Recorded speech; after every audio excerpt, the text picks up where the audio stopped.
Welcome to Dynasty Owner. I'm Matt the Jerk here, and we have our second version of Value of the Year candidates. So, did my first article last week. We talked about some quarterbacks and some running backs. Today we're going to be talking about some wide receivers and tight ends. So, as always with Dynasty Owner, we're talking about players who are ultimate value, not only in draft capital, where you took that player, how they performed throughout the year, but also we're looking at salary. So, salary is the biggest part that comes into Dynasty Owner. So let's talk about it. Today I'm going to talk about, I think, 6 players, and all 6 of them, 3 wide receivers, 3 tight ends. Really only a few of them, I think, have a chance to win the title of ultimate, dynasty value for their position. But we're going to talk about a few honorable mentions, and then next week, tune in next week because we're going to be talking about the value of the year winners. So each position, and then we're also going to crown an overall value of the year. So it'll be very exciting. These are some of the best articles that I like to write, especially towards the end of the year when we're getting into playoff fantasy time. So first thing I want to talk about is wide receivers. So wide receivers, a little disappointing this year. You have a few big names that didn't make the list, including DK Metcalf, AJ Brown, Terry McLaurin. All 3 of those, I think it's safe to say they had a pretty disappointing season, especially from where you expect them to be this year. Some due to injury, some due to just poor play on their part, some due to poor quarterback play. A combination of all those things have come into effect there. So first player I want to talk about is Hunter Renfro. So he's been a very pleasant surprise this year, really unexpected. Last year he finished wide receiver 57, so 136.2 fantasy points. Really not great. I mean, he was still a good value last year just because of his ultra cheap salary of right around $700,000. But this year he's really taken off. So last year he was actually a top 10 wide receiver in terms of dynasty dollar per fantasy point. This year, he's actually number 1. So he scored north of 200 fantasy points, same salary as last year on the same contract. And like I said, it puts him as wide receiver 1 for Dynasty Dollar fantasy point.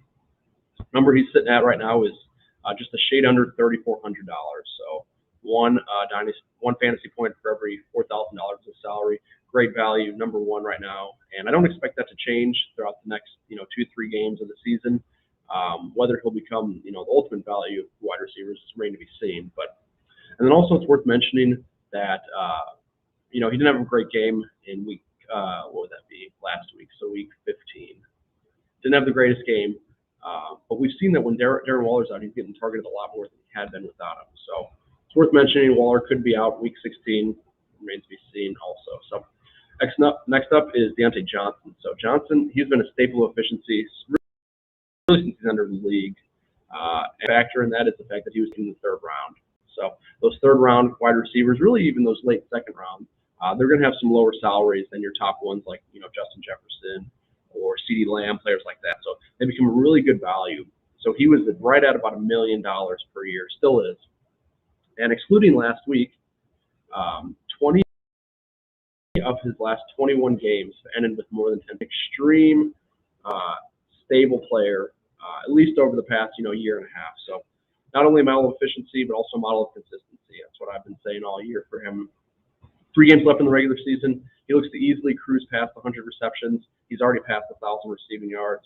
And then I also, in my article, I can mention it real quick here, I talked about a trade that I did for Deante in one of my Dynasty Owner leagues. So long story short, it's about 35 days ago, I traded Michael Pittman and a 2022 2nd round for Deante.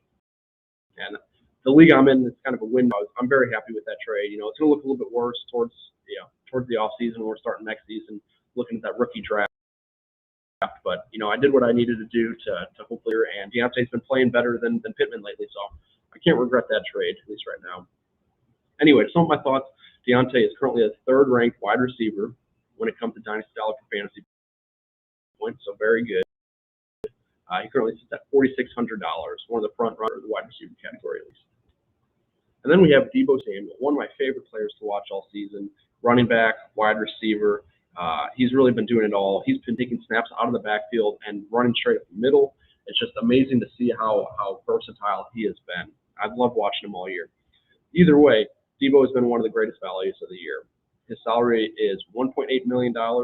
He was regularly being drafted in the 5th or 6th round, so not only is he that salary value, but he's also draft capital value. If you're looking, back towards the start of the season.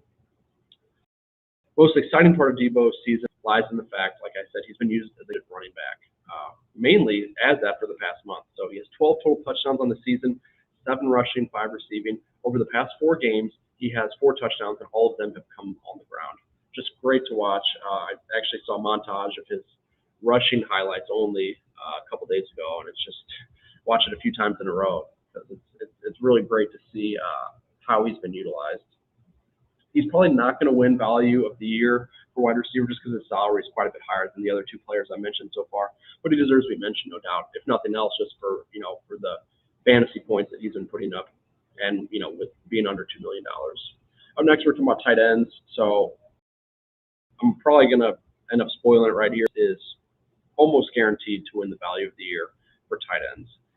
There's almost no way that he loses this to any other player. The only player that could come close is Dalton Schultz. I'll talk about him in a minute here. But Andrew's not only the biggest value of the year for tight ends, he's also currently the tight end 1. So after week 15, tight end 1. Just amazing what he's done. Really taken over, jumped into that top tier of tight ends that some of us expected. I don't know if I really expected it. I thought it was possible, but he's outperformed what I thought he would do this year, that's for sure. So sorry to kind of ruin next week for the tight end position at least, but he's almost guaranteed to win the position unless Schultz has, a career-defining last, 2 games of the season.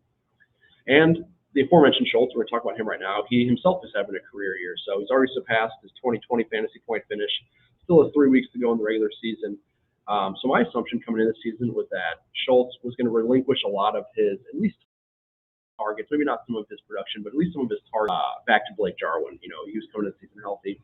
Remember, Jarwin missed the entire 2020 season, nearly the entire 2020 season with an injury. So even before Jarwin went on IR again this season, Schultz was the Cowboys' tight end 1 in terms of fantasy production. He just picked up pretty much right where he left off. Right now, he sits at tight end 4 overall.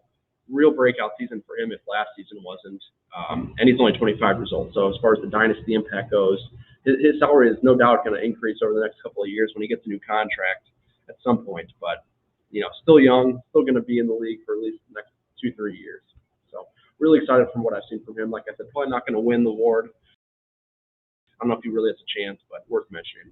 And that's a knock. So speaking of career years, here's another tight end having another career year. It's been kind of a theme. And from the start of the season, it's been hard to predict these players. Like, Knox was a kind of a chalk pick for late tight ends. And I like that pick. And Schultz, maybe not so much, but there's a theme where some of these tight ends, that are ranking towards the higher end of the tier, they're showing these career years. So remains to be seen the next year, into the next couple of years, but it is what it is. So Knox is on pace for over 50 receptions, 600 yards, and 10 touchdowns. That's what he's on pace for. And I don't know what else you can ask for out of a tight end, one that makes less than $1 million per year. So he's been better than I've expected. He's currently at tight end 5, so he's in a real dogfight actually to try to finish up the season. Who's going to be the tight end 5? He's currently competing against Kyle Pitts and Mike Gesicki. So I'd probably pick Knox to be the tight end 5 when it's all said and done.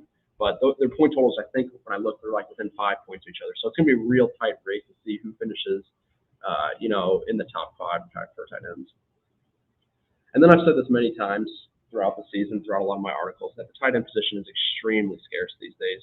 It's rare to find a tight end that gets you over 170 fantasy points, let alone one who does it with a sub $1 million salary. So that's exactly what Knox has done. So it's just a great value that he's had. Not going to win the value of the year, with Schultz and Andrews being the top 2 contenders, but just worth mentioning how great of a value. And if you own him, you know how good he's been. So that's really all I want to talk about.